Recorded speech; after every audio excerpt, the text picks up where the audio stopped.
The sky didn't burn when the Armada arrived. It just stopped making sense. We expected lasers, plasma, the typical cinematic apocalypse. Instead, we got a hum, a vibration that rattled the fillings in your teeth and made your nose bleed. They were singing us to death. It was elegant, mathematically perfect, and utterly devastating. But the aliens made one fatal miscalculation.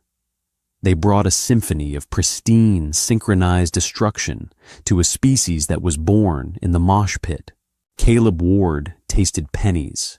It was the first thing he noticed, even before the klaxon started screaming. Just a sharp, metallic tang flooding his mouth, followed by a dull ache at the base of his skull. He scrubbed a hand over his face, feeling the greasy accumulation of a 12-hour shift in the orbital communications pit. His fingers came away smelling of old coffee and the cheap citrus solvent they used to mop the decking. He didn't look up at the main screens right away. He didn't want to. Caleb wasn't a soldier. He was a low-level audio technician on the orbital defense station Aegis, a guy whose primary job was filtering out background cosmic radiation from deep space buoys so the brass could listen to empty static. He liked the quiet. He liked the predictable, boring rhythm of nothing happening. Then the quiet died. A low, resonant thrum vibrated through the metal soles of his boots. It wasn't the station's life support cycling, and it wasn't the reactor. It felt intentional, rhythmic. Caleb finally dragged his eyes to the primary telemetry displays overhead. The screens, usually a comforting grid of empty black and green lines, were bleeding white. Massive contacts, hundreds of them, dropping out of faster-than-light transit, not with a flash, but with a ripple that distorted the visual feed. The aliens didn't hail them. They didn't demand surrender. They just started broadcasting. It hit the station's outer hull like a physical wave. Caleb's hands instantly flew to his ears, but the sound wasn't coming through the air. It was in the bulkheads, the floor, the frame of his chair. It was a perfectly tuned harmonic frequency. Across the room, O'Connor, a senior tactical officer, stood up, opened his mouth to shout an order, and promptly collapsed as the capillaries in his nose burst. The blood didn't just drip, it sprayed, painting the pristine glass of his console. Caleb didn't do anything heroic. He didn't dive to his station to reroute power or call in reinforcements. He fell to his knees, scrambled awkwardly under his metal desk, and threw up. The bile burned his throat, mixing with the metallic taste still lingering on his tongue. He curled into a ball, pressing his hands so hard against the side of his head, he felt his own pulse hammering against his palms. The station shook. It wasn't an explosive impact. It was the sound of molecular bonds being vibrated apart. The alien ships, sleek and pearlescent like polished bone on the monitors, were projecting acoustic fields. Their weapons were focused, weaponized resonance. Above him, the comms channel crackled to life, breaking through the overwhelming hum. It was Commander Davis from the CIC, her voice strained, ragged. "Fire! Everything we have! Fire!"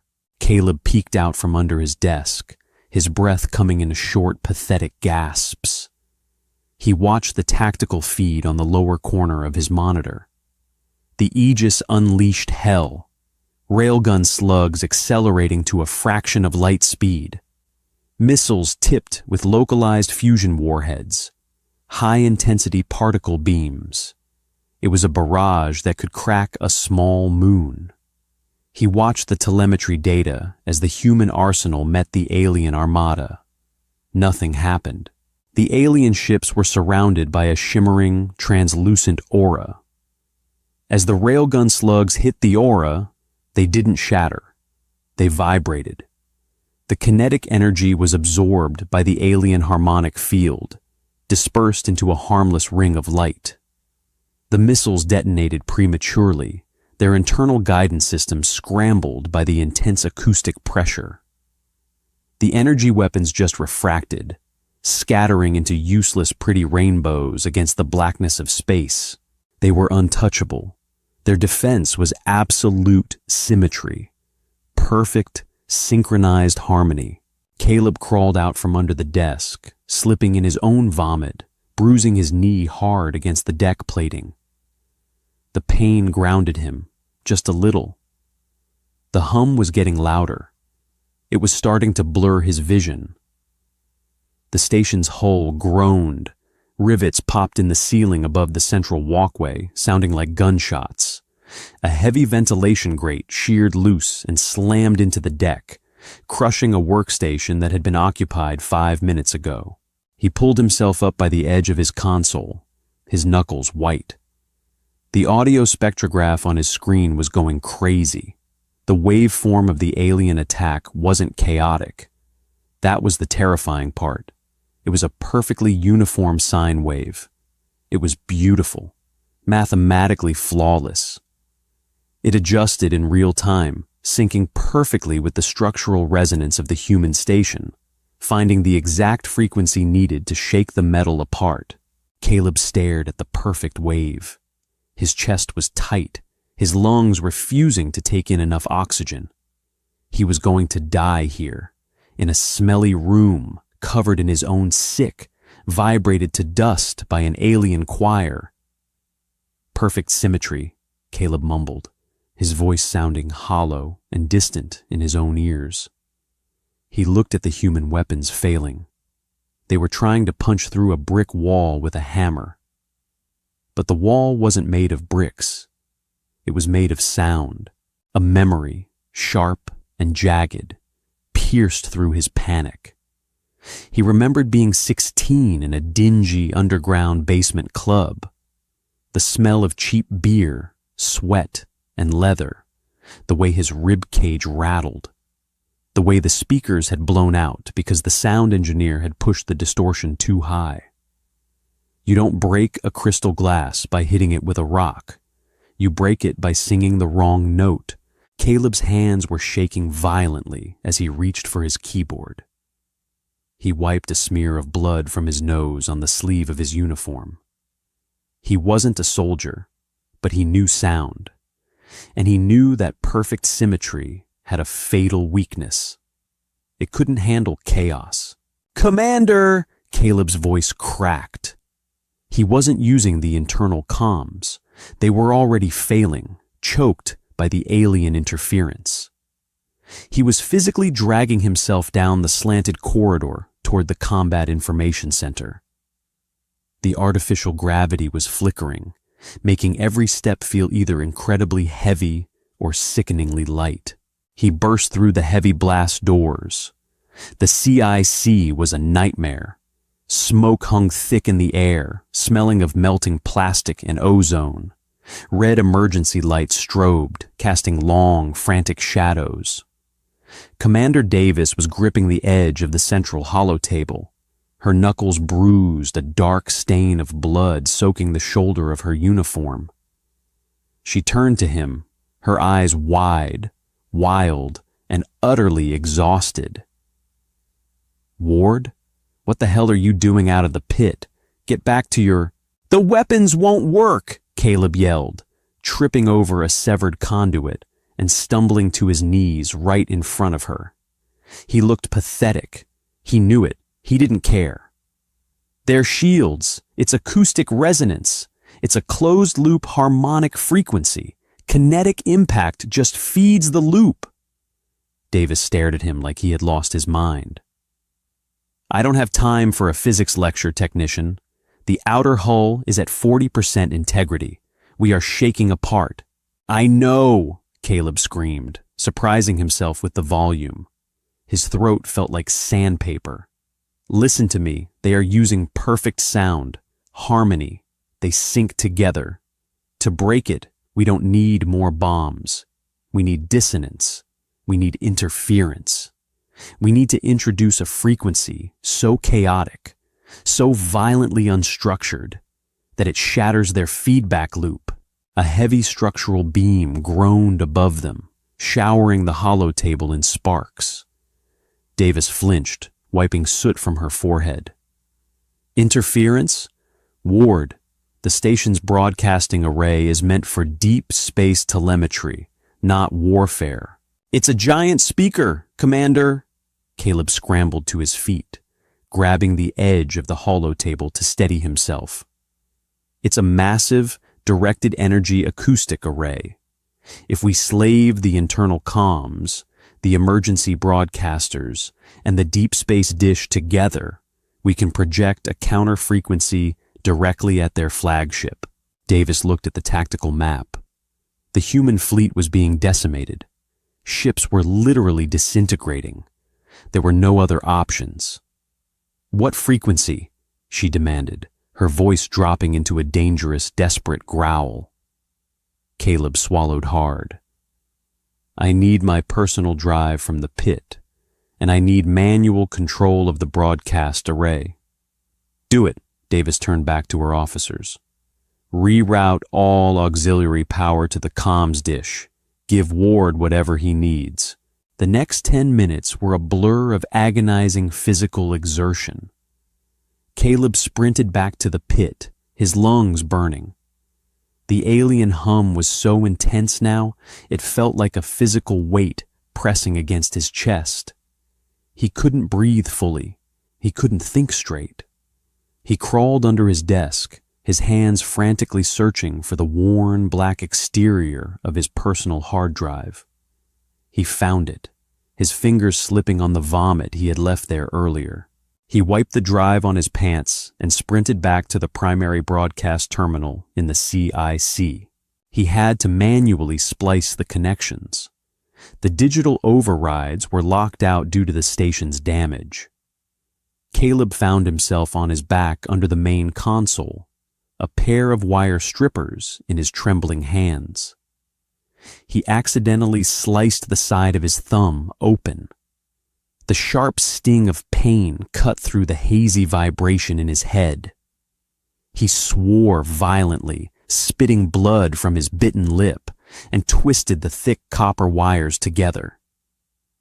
"Power's rerouted, Ward!" someone shouted from above. Caleb scrambled out, leaving a bloody handprint on the gray metal panel. He slammed his hard drive into the port. The ancient OS interface booted up. He frantically clicked through folders labeled Archival, Classics, Pre-Expansion Era. "What is the counter frequency?"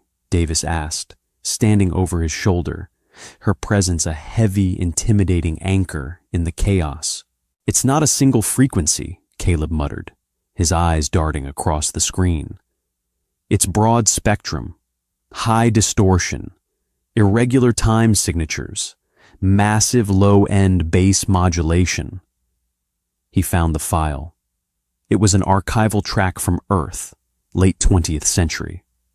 A band that had built their entire reputation on being aggressive, fast, and aggressively unmusical to the untrained ear. "Target the flagship," Caleb said, his finger hovering over the execute key. "Link the array directly into their incoming broadcast wave. We ride their own carrier signal right back into their ships." "Target locked," the weapons officer confirmed, looking incredibly confused. "Array is at maximum capacity. The dish is going to melt if we hold this output for more than 30 seconds. 30 seconds is all we need," Caleb said. His heart was hammering. The alien hum was deafening now. The metal plates under his boots were visibly rippling. "Do it," Davis ordered. Caleb slammed his fist down on the enter key. For a fraction of a second, nothing happened. The alien hum continued, a perfect, deadly drone. Then, the station's massive broadcast array fired. It didn't shoot a laser. It blasted a digitized, hyper-amplified audio file directly into the void, piggybacking on the alien's own acoustic network. The silence of space meant nothing. The aliens were connected by their harmonic field, and Caleb had just injected pure, unadulterated auditory violence into their closed system. It started with a drum fill, rapid, brutal, completely devoid of symmetrical perfection. Double-kick drums hitting at a BPM that made the alien spectrograph on Caleb's monitor twitch and glitch violently. Then came the guitars, thick, heavily distorted, down-tuned chords that clawed at the alien's pristine sine waves. It wasn't just sound, it was an abrasive texture. Through the viewport, the alien armada reacted instantly. The shimmering pearlescent shields surrounding their ships didn't just drop, they seized. The perfect resonance that held their armor together was suddenly competing with an incredibly dense, chaotic wall of noise. The alien hum turned into a shrieking, metallic whine. "They're shields!" the weapons officer yelled, his voice cracking with disbelief. "They're fluctuating! The waveform is completely destabilizing!" Caleb watched the spectrograph shatter. The perfect lines broke into jagged, erratic spikes. He felt a grim, dark satisfaction settle in his gut, replacing the nauseating fear. He leaned over the console, gripping the edges so hard his knuckles ached, watching the death metal tear apart an alien empire. The noise didn't hit the air, it hit the bone. When the deep space broadcast array unleashed the track, the artificial gravity in the Combat Information Center momentarily skipped. Caleb felt his stomach drop into his boots, followed instantly by a concussive shockwave of pure, unadulterated distortion that bypassed his eardrums and settled directly into his sternum. It was a physical weight. The double-kick bass drum wasn't just a sound. It was a rhythmic hammer striking the very foundation of the orbital station. On the tactical monitors, the visual representation of the alien harmonic field, that flawless pearlescent sphere of perfect mathematical symmetry, rippled violently. It looked like a stone dropped into a completely still pond, but the ripples weren't dissipating. They were compounding. "Look at the spectrograph," Caleb yelled, though he couldn't even hear his own voice over the ambient roar of the station vibrating. He didn't need to point. Every officer in the room was staring at the screens. The alien's defensive wave, previously a smooth, impenetrable sine curve, was tearing itself apart. The heavy metal track Caleb had injected into their localized communication network was a virus of acoustic chaos. The thick, down-tuned guitar riffs were occupying the exact mid-range frequencies the aliens used to maintain their hull integrity. The resulting dissonance was catastrophic. "Their shields are down!" shouted Donovan, the weapons officer. He was a pale, sweating man who looked like he had aged 10 years in the last 10 minutes. He gripped the edges of his console, staring at the tactical display as if it were a hallucination. "I repeat, primary harmonic barriers are fluctuating. They're completely exposed." Commander Davis didn't hesitate.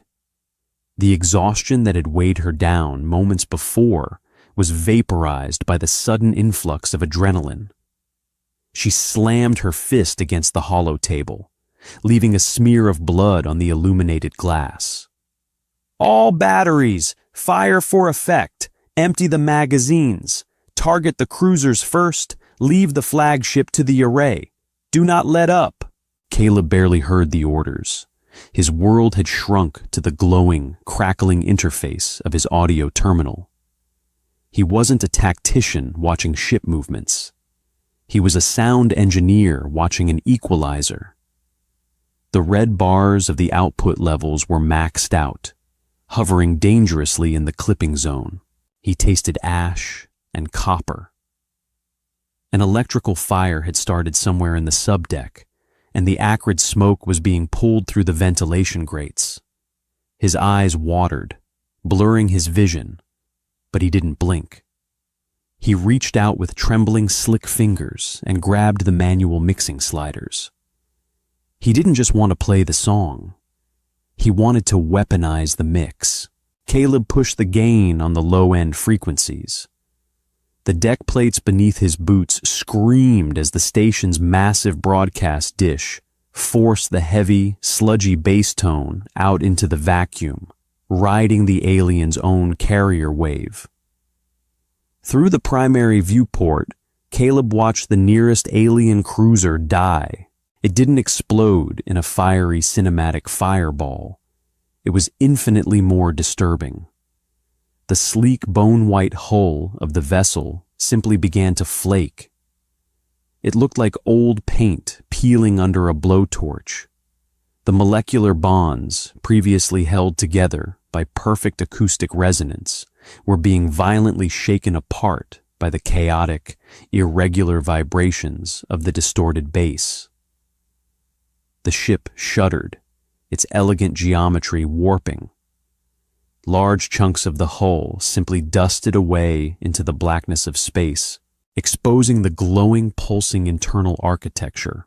Then, the human railgun slugs hit. Without their harmonic shields to absorb the kinetic energy, the alien ships were incredibly fragile. The solid tungsten rounds, traveling at a fraction of light speed, tore through the compromised hulls like wet tissue paper. Silent, brilliant flashes of localized decompression bloomed across the alien armada. It was a slaughter, and Caleb was the DJ. His stomach lurched, a fresh wave of nausea hitting him. He wasn't a killer. He was a guy who spent his shifts filtering out cosmic microwave background noise and drinking terrible rec room coffee. Now, he was adjusting a slider and watching thousands of living beings disintegrate. He swallowed hard, forcing the bile down. His hands shook so violently, he accidentally bumped the treble control, sending a piercing, high-frequency squeal of guitar feedback through the array. The effect was instantaneous. 3 smaller alien scout ships, caught in the path of the feedback loop, violently imploded, their hulls crushed inward as if squeezed by an invisible, giant fist. "Keep it up, Ward," Davis roared, her voice barely cutting through the cacophony of the CIC.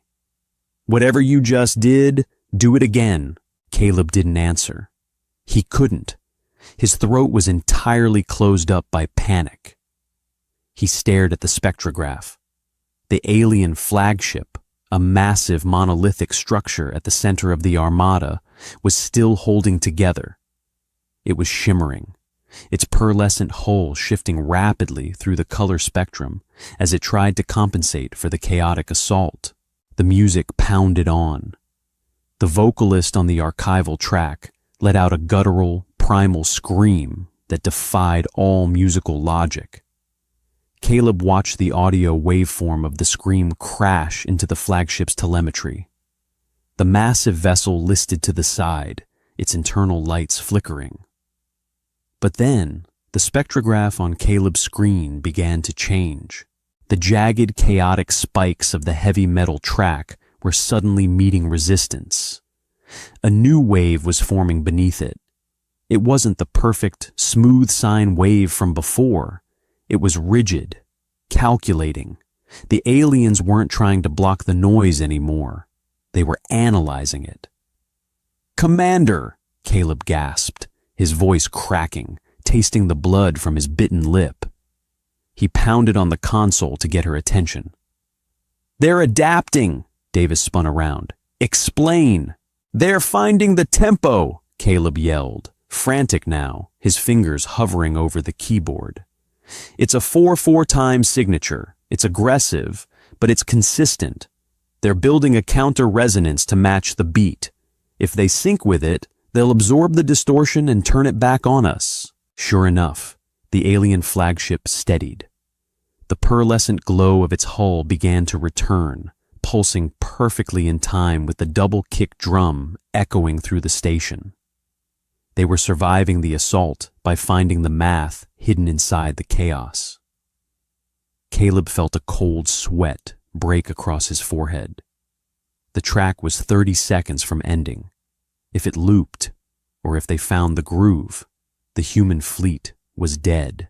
"We need a new track," Caleb muttered to himself, his bloody thumb swiping desperately across the ancient interface of his hard drive. "We need something they can't predict." The heat in the CIC was becoming unbearable. The warning klaxons, previously drowned out by the sheer volume of the broadcast array, were beginning to pierce through the noise as the station's environmental controls failed. Red warning lights bathed the room in a bloody rhythmic strobe. "Array temperature is critical," Peters, the engineering liaison, shouted from his station near the back bulkhead. "The broadcast dish is at 180% capacity. The cooling lines are boiling off. We have maybe 2 minutes before the housing completely melts to slag." "Hold it together, Peters," Davis barked, never taking her eyes off the tactical display. She turned her intense glare back to Caleb. "Ward, you said they're adapting. Fix it, now." Caleb's lungs felt like they were stuffed with burning cotton. The acrid smell of melting wiring was overpowering the copper scent of blood. He stared at his personal drive's directory. The heavy metal track was entering its final chorus. The alien flagship was glowing brighter, its hull pulsing in perfect sync with the crashing cymbals and chugging guitars.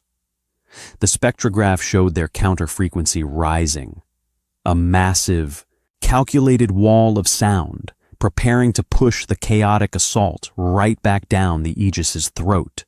They had figured out the rhythm. They had understood the aggression. You can't adapt to something that has no rules, Caleb thought, his mind racing, fueled entirely by primal terror and adrenaline. He didn't need heavy metal anymore. He needed absolute unstructured sonic violence. He needed a subgenre that despised melody, hated predictability, and wore its lack of traditional structure as a badge of honor.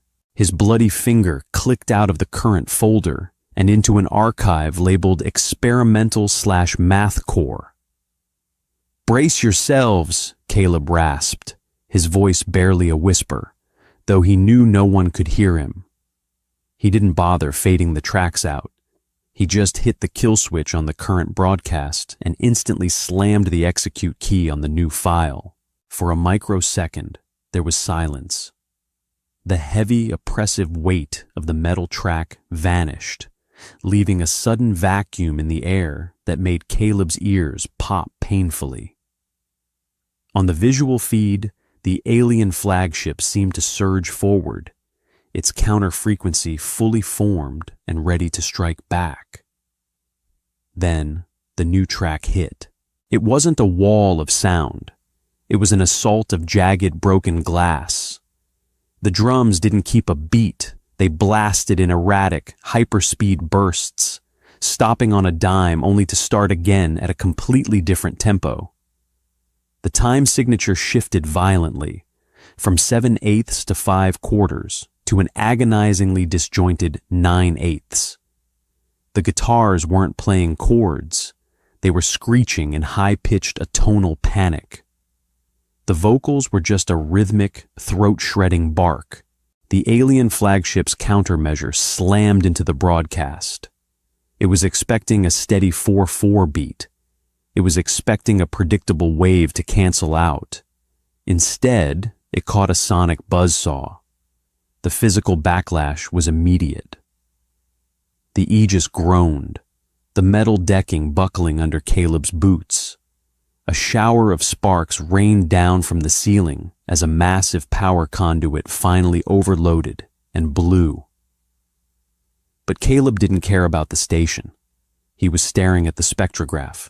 The alien flagship's flawless, calculating counterwave tried to latch on to the new time signature, but before it could adjust to the 7/8 rhythm, the track snapped into 5 quarters. The alien telemetry glitched. The visual representation of their defensive aura shattered into 1,000 erratic, disjointed lines of light. Through the viewport, the massive bone-white dreadnought seized. The aliens had built their entire civilization, their entire military doctrine, on the concept of universal harmony. They conquered through perfection. They subjugated through symmetry. They literally could not process the concept of intentional, aggressive imperfection. The Math Core track wasn't just breaking their shields. It was breaking their minds. The hull of the flagship didn't flake away like the cruisers. It violently warped. The structural resonance of the ship was pulled in 3 different directions at once by the shifting time signatures. A deep, bone-rattling groan echoed through the vacuum, transmitted directly through the localized acoustic field. It sounded like a massive, metallic wail dying.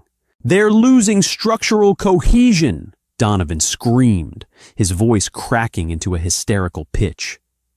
"The core resonance chamber on their flagship is overloading. It's tearing itself apart from the inside." Caleb gripped the console. The heat radiating from the terminal was blistering his forearms, but he couldn't let go. He watched the massive ship twist. Deep, ugly fissures appeared across its pristine surface, glowing with a sickening, violent purple light from their failing reactor. The track hit a breakdown, a slow, sludgy, incredibly heavy drop in tempo that felt like sinking into quicksand. The sudden shift from hyperspeed chaos to a crushing, dissonant crawl was the final blow.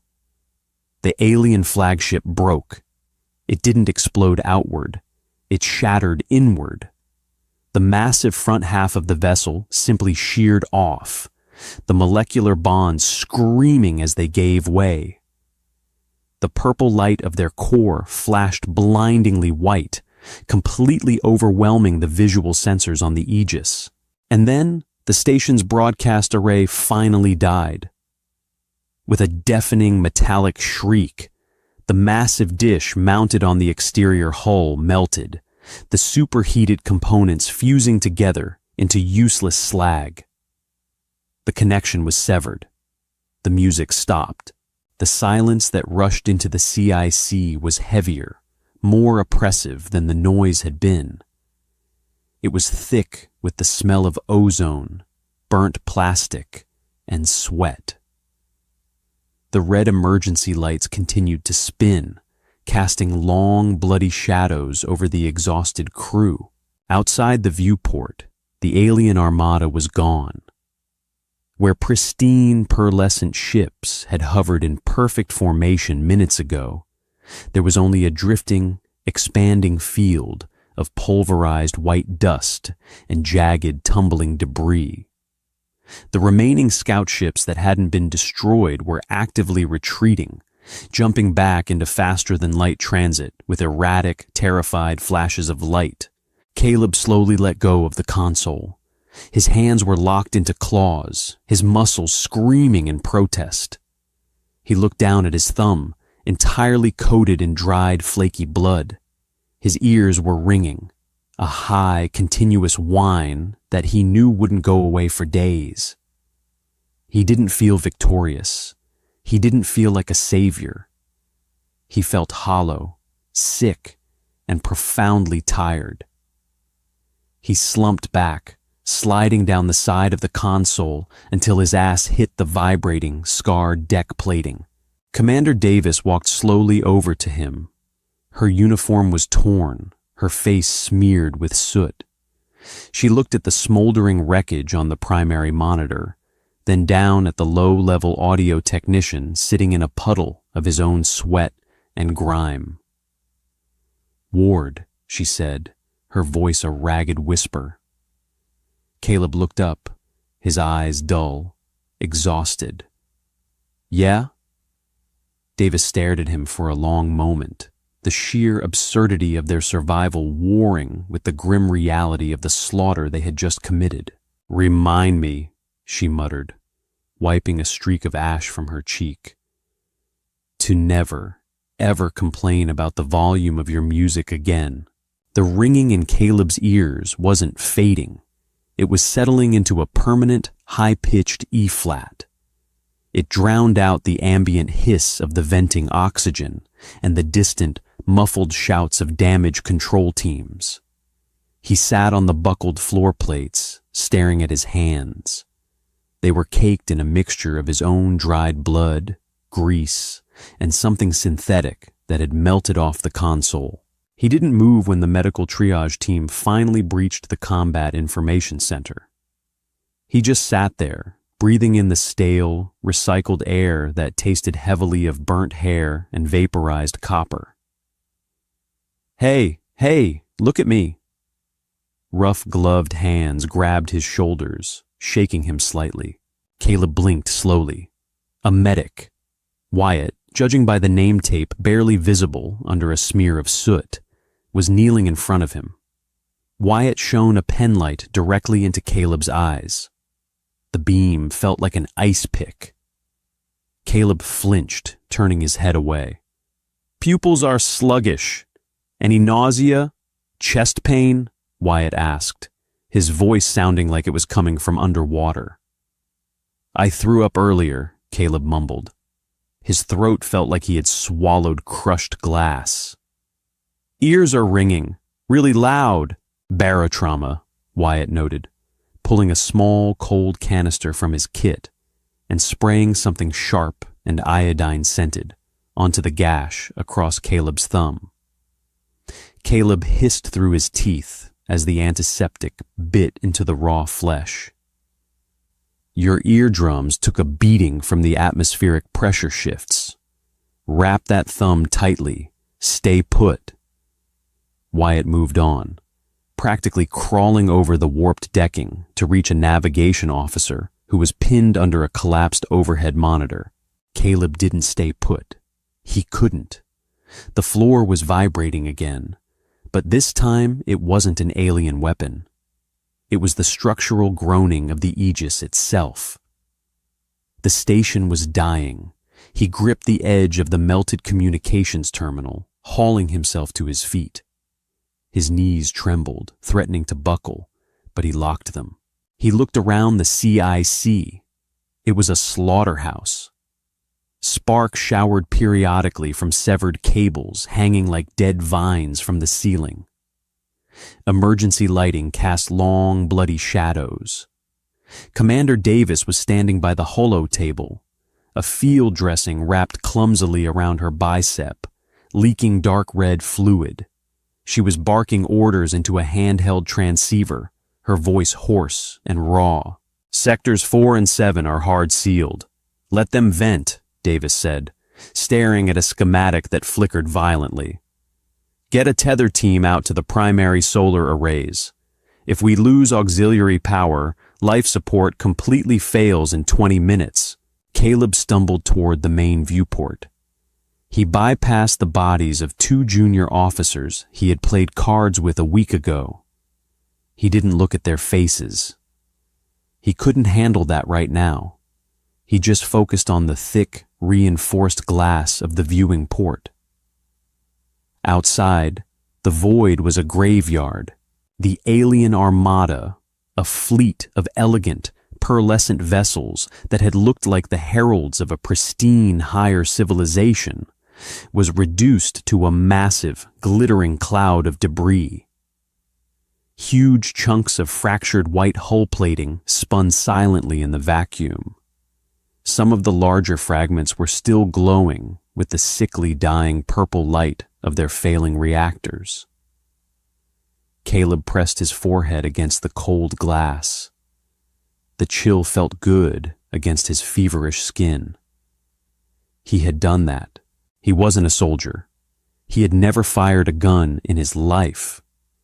He was a guy who liked vintage audio equipment and spent his paychecks on physical hard drives full of dead music. Yet, he had just single-handedly committed an act of mass xenocide.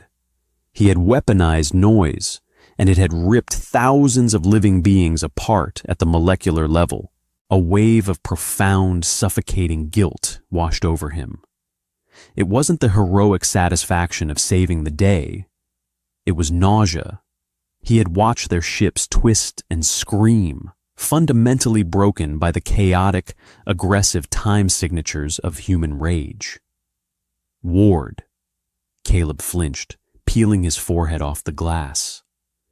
Commander Davis was standing beside him. Up close, the exhaustion on her face was deeply etched. The adrenaline was wearing off, leaving behind a hollow, grim reality. "They're gone," Caleb said, his voice flat. "The survivors jumped to FTL," Davis replied, looking out at the debris field. "Our long-range sensors are barely functioning, but we tracked 22 distinct warp signatures retreating. We broke their spine." She turned to look at him. There was no warmth in her eyes, just a cold, terrifying appraisal. "You realize what you just did, right?" "I played a song, Commander." "You found their weakness," Davis corrected, her tone dead serious. "They rely on absolute synchronized harmony. Our weapons couldn't touch them because our weapons are physical. They were fighting a kinetic war. You fought an acoustic one. You showed them we are fundamentally incompatible with their perfection." Caleb rubbed his face, smearing soot across his cheek. "It doesn't feel like a victory. It feels like we just gave a kid a loaded gun and told him to figure it out." Before Davis could respond, Bennett, a junior comms officer with a bloody bandage wrapped around his head, shouted from the back of the room, "Commander, I'm picking something up. Short-range receiver bouncing off the navigational buoys." Davis turned, her hand instinctively dropping to the sidearm holstered at her hip. "Is it a ship? Did one of them stay behind?" "No, ma'am," Bennett said, his fingers flying across his cracked keyboard. "It's not a ship. It's a transmission. It's originating from the center of the debris field, the flagship wreckage." Davis looked at Caleb. The unspoken order hung heavy in the stifling air. Caleb sighed, his chest aching with every breath. He didn't want to hear it. He wanted to curl up in his bunk, put on noise-canceling headphones, and sleep for a week. But he pushed off the viewport glass and limped toward Bennett's station. Bennett stepped aside, offering Caleb a heavy, grime-covered headset. The padding was torn, and it smelled of old sweat. But Caleb slipped it over his ears anyway. The high-pitched ringing in his head fought against the static coming through the speakers. "Route it through the primary equalizer," Caleb muttered, pulling up the audio diagnostic software on the cracked monitor. "Let me see the waveform." The screen flickered, displaying a jagged, struggling line of green light. It was nothing like the perfect symmetrical sine waves the aliens had broadcast during the attack. This was broken. It was weak. Caleb adjusted the gain, wincing as a burst of static popped in his left ear. He isolated the frequency, filtering out the ambient cosmic radiation and the dying groans of the Aegis's own hull. The sound cleared. It wasn't a distress beacon. It wasn't a tactical retreat order. It was a voice, or at least it was the closest thing to a voice the aliens possessed.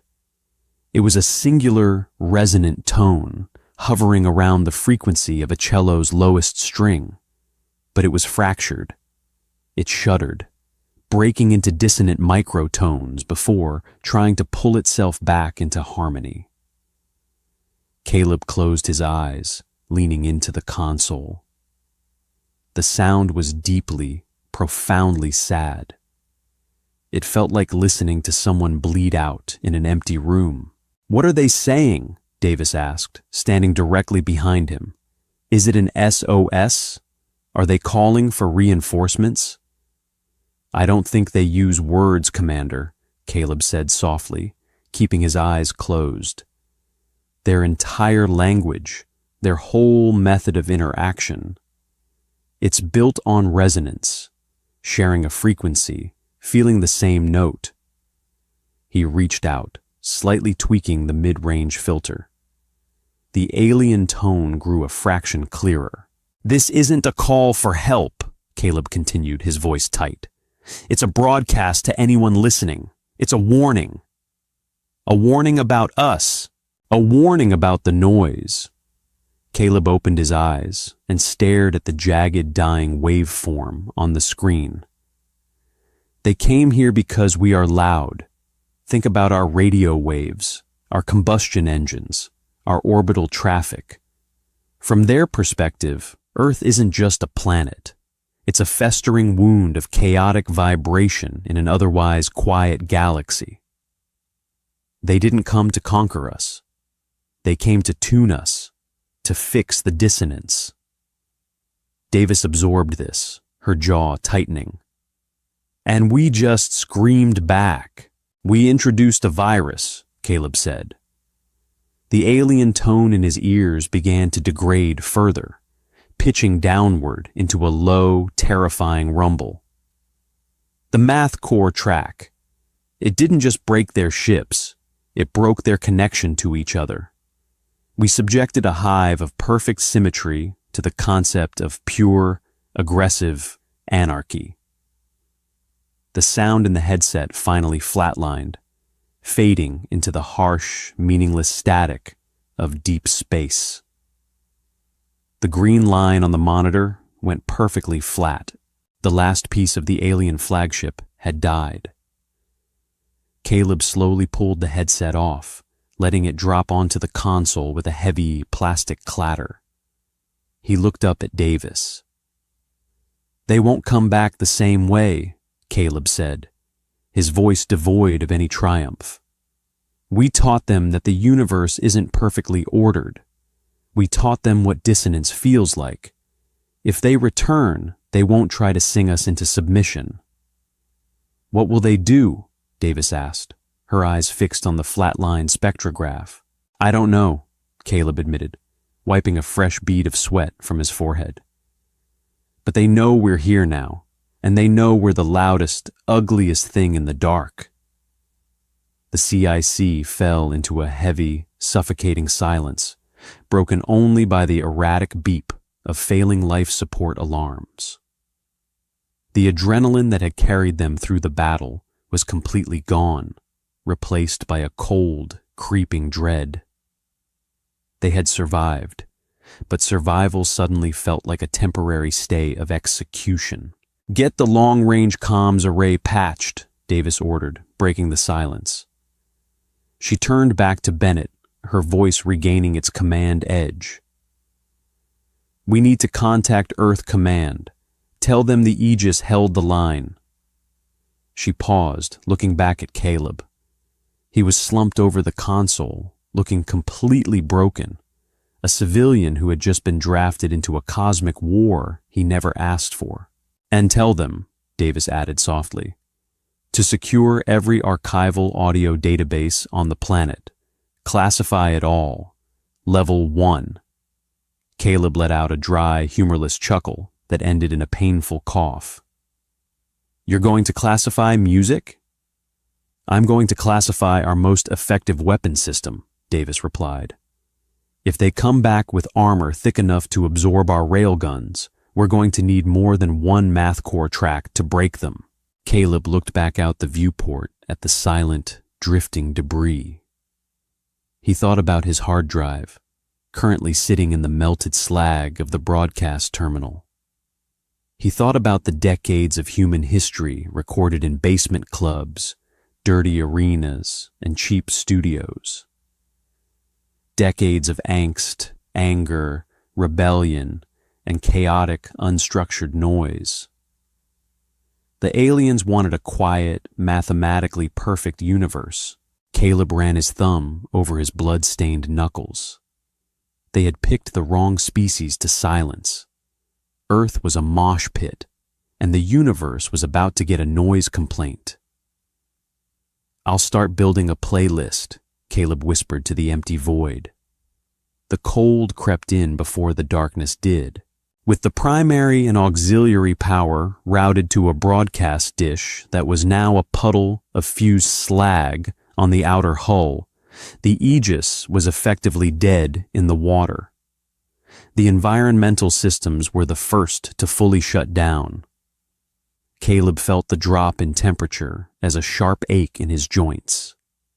His breath began to plummet in small white plumes that hung lazily in the stagnant air of the Combat Information Center.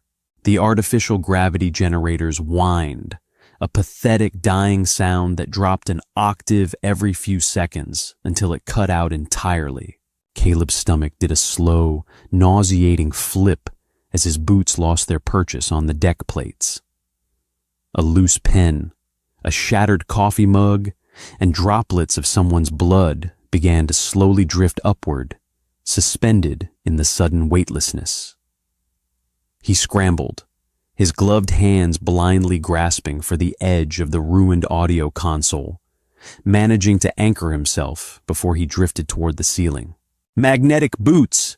Engage them!" Commander Davis's voice cracked over the localized comms, distorted and tinny without the main relays.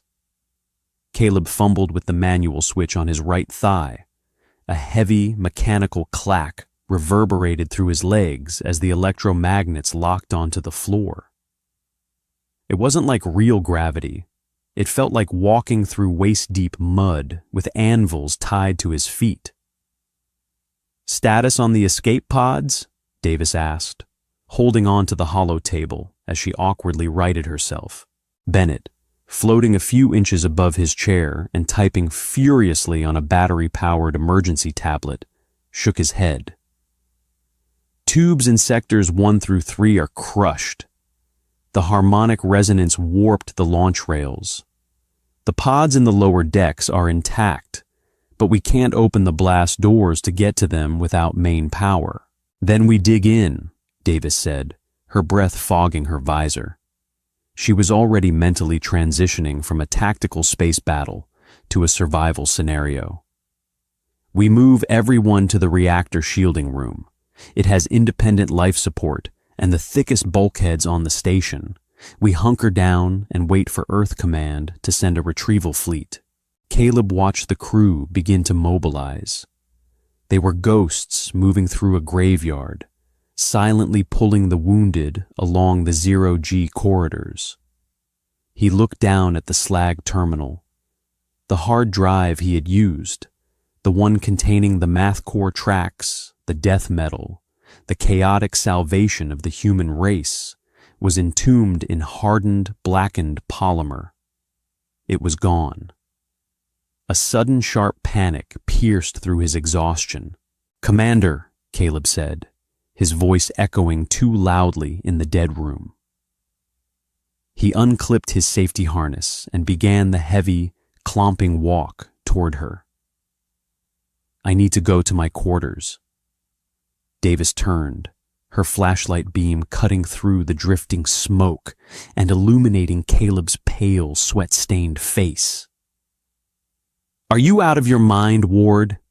Sector 4 is completely decompressed. The bulkheads are sealed. There's nothing in your bunk worth dying for.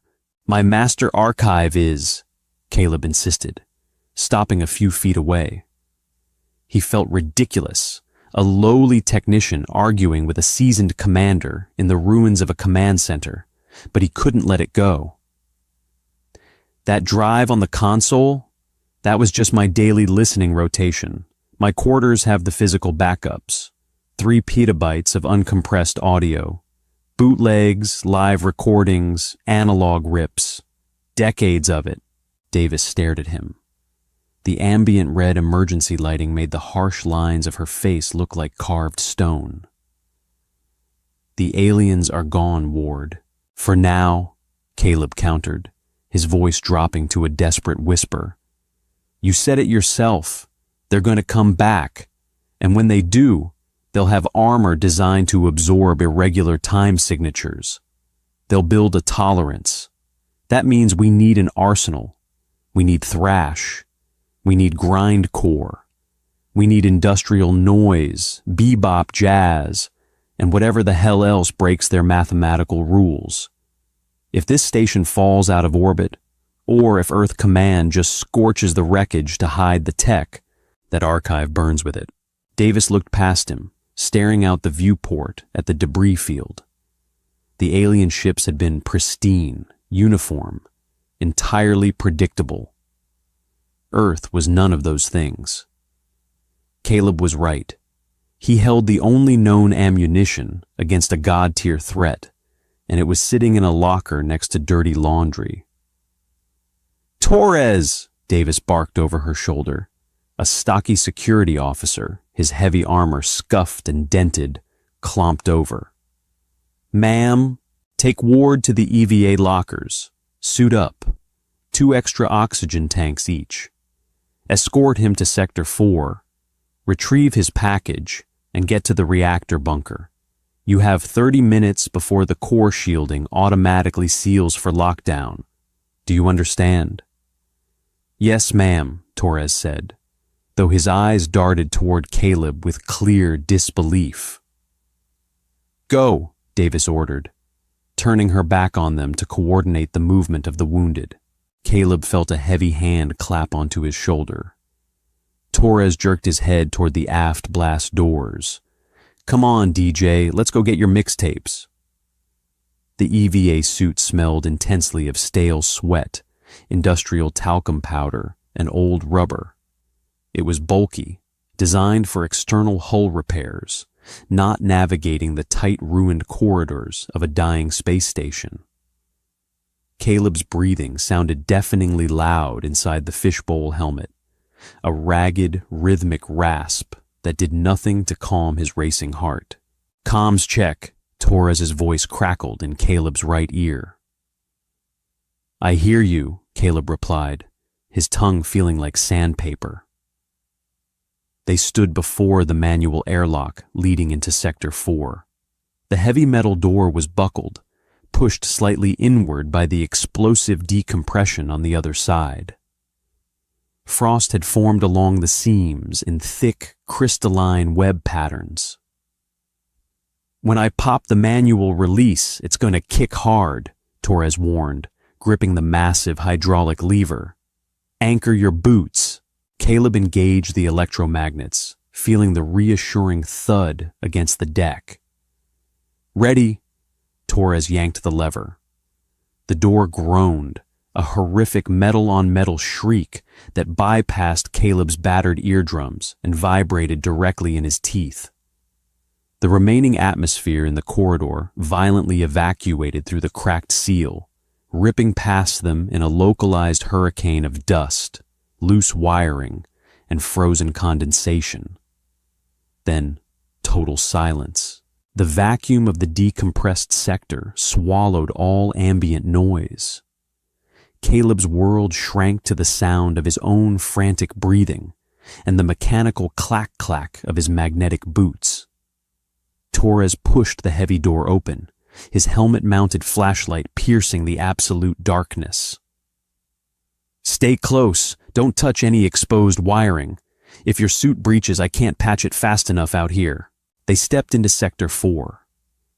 It was the residential wing, usually a noisy, cramped warren of off-duty personnel, blaring vidscreens and the constant smell of synthetic rations. Now, it was a tomb. The structural damage here was immense. The harmonic resonance weapons the aliens had used before Caleb interrupted them had warped the skeletal frame of the corridor. The walls bowed outward. Panels were stripped away, revealing the station's guts. Frozen pipes, severed fiber optic cables, and jagged support struts. Caleb kept his eyes fixed on Torres's back, trying not to look at the shadows. But the flashlight beams inevitably swept over the collateral damage, A boot, still attached to a leg in standard-issue fatigues, floated lazily near the ceiling. A frozen sphere of blood, perfectly round and the size of a grapefruit, drifted past Caleb's visor. He squeezed his eyes shut for a second, fighting the bile rising in his throat. This wasn't a video game. These were people he shared mess hall tables with. People who had complained about the coffee and talked about going back to Earth. "Almost there," Torres muttered, his voice a tight, disciplined monotone that Caleb deeply envied. They reached corridor 4C. Caleb's room was at the end of the hall. The door frame was twisted, the sliding metal panel jammed halfway open. "Can you fit?" Torres asked, shining his light into the gap. Caleb nodded. He grabbed the edges of the mangled door frame and awkwardly pulled his bulky suit through the opening, the abrasive material of his sleeves scraping loudly against the metal. His quarters were a disaster. The zero-G and the decompression had turned the small room into a chaotic snow globe of his personal life. T-shirts, empty ration tins, and old paperback books floated in a stagnant orbit around the center of the room. A vintage band poster, entirely out of place on an orbital defense station, had ripped off the wall and was plastered against the ceiling. But Caleb ignored all of it. His flashlight beam locked onto the small metal locker, bolted beneath his bunk. He waded through the floating debris, batting away a stray boot and a tangled clump of charging cables. He knelt, or rather, pulled himself down to the floor and engaged his boot magnets, and punched the manual override code into the locker's analog keypad. With a stiff click, the door swung open. Inside, strapped securely under heavy bungee cords, was a reinforced black Pelican case. It was battered, covered in old stickers from music venues that probably didn't even exist anymore. To anyone else, it looked like a toolkit. Caleb reached in and unhooked it. It was heavy, packed with dense, solid-state drives shielded against electromagnetic pulses. It was his life's collection. Thousands of hours of human emotion, distilled into raw acoustic data. He clipped the heavy case to the utility belt of his EVA suit, feeling the reassuring weight of it bump against his hip. "Got it," Caleb said, his voice trembling slightly. "Good, let's move," Torres replied from the doorway. "We've got 12 minutes before the core seals." As Caleb turned to leave, his flashlight swept over his small desk one last time. Floating just above the metal surface was a single, cheap plastic guitar pick. It was bright red, chipped at the edges from overuse. He looked at the pick, then down at the bulky black case clipped to his waist. It was a deeply cynical realization. Humanity hadn't survived because of its higher ideals. They hadn't won through diplomacy or enlightenment, or even superior firepower. They had survived because they were flawed, noisy, and fundamentally chaotic. The universe was a pristine symphony, and Earth was the static on the radio. Caleb didn't grab the pick. He left it floating in the dark. "Coming," he said to Torres, dragging himself back out into the dead corridor, carrying the loudest weapon in the galaxy into the silence. The return journey was a slow, agonizing crawl through a graveyard. Inside the EVA suit, the temperature was rising. Caleb's own body heat turned the confined space into a humid, stifling microclimate. The recycled oxygen pumping into his helmet tasted like tin and old dust. Every time he stepped forward, the heavy Pelican case clipped to his waist swung awkwardly, slamming a deep bruise into his right thigh. He ignored the dull ache, focusing entirely on the cone of Torres's flashlight cutting through the floating debris. The alien harmonic weapon hadn't blown holes in the station's architecture. It had unraveled it. Titanium support ribs were warped into unnatural, flowing curves, like wax left too close to a fire. 8 minutes, Torres's voice buzzed in the earpiece, flattened and distorted. Keep your pace, Ward. We lose the core bunker. We suffocate out here. Suddenly, a violent shudder vibrated through the deck plates beneath their boots. It wasn't an explosion. It was the sound of failing structural integrity. Hold, Torres barked, throwing a heavy armored arm out. Above them, the ceiling groaned. A deep, metallic scream. The molecular bonds of the overhead bulkhead finally gave way. A massive sheet of reinforced hull plating, easily weighing 3 tons, detached. In zero gravity, it didn't fall fast. It drifted with a terrifying, unstoppable momentum. Torres lunged, trying to shove Caleb backward, but the corridor was too narrow. The edge of the massive plate clipped the wall, entirely crushing the transit hub's secondary airlock before wedging itself diagonally across the hallway. Dust and frozen insulation foam billowed through the vacuum, blinding Caleb's flashlight beam. "Torres!" Caleb yelled, his voice cracking. "I'm here," Torres grunted. As the dust settled, Caleb saw the security officer pressed flat against the wall, inches from the fallen plate. "It's jammed against the support struts. We can't push it." Caleb stared at the solid wall of gray metal. "We can't go back." 4 minutes, Torres said, scanning the obstruction. "There's a gap near the top right corner. It's tight, but the armor plating is torn." Caleb aimed his light. It was a jagged, triangular opening barely wider than a man's shoulders. The edges were lined with sheared metal that looked like shark teeth. Claustrophobia, dark and suffocating, wrapped its hands around his throat. "I can't fit through that," Caleb said, his breathing fogging the inside of his visor. "The suit is too thick. The case won't fit." "You're going to make it fit, DJ," Torres snapped, grabbing Caleb by the shoulder harness. "Disengage your boots. Now. You're going to float up, and I'm going to shove you through. Shield your visor with your arms." Caleb didn't have time to argue. He slapped the magnetic release on his thighs. The sudden weightlessness made his stomach lurch. He floated upward, entirely at the mercy of Torres's grip. "Tuck your chin, go." With a powerful shove, Torres launched him. Caleb squeezed his eyes shut. He hit the gap hard.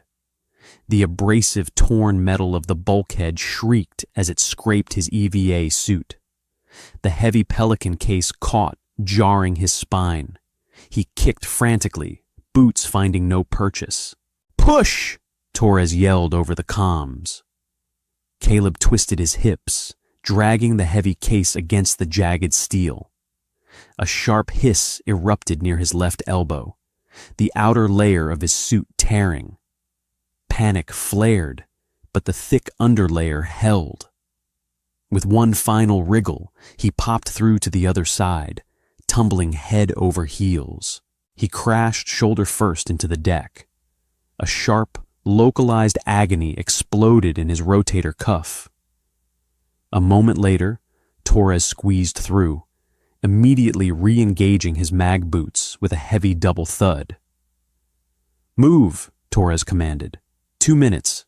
Caleb dragged himself up, his left arm hanging uselessly at his side, and limped into a clumsy jog. The end of the corridor was bathed in rotating amber light. The massive meter-thick vault doors of the reactor shielding room were inching together, the automated lockdown sequence initiated. Torres grabbed Caleb by the harness, dragging him forward faster than his heavy boots could walk. They hit the threshold just as the gap narrowed to less than 3 feet.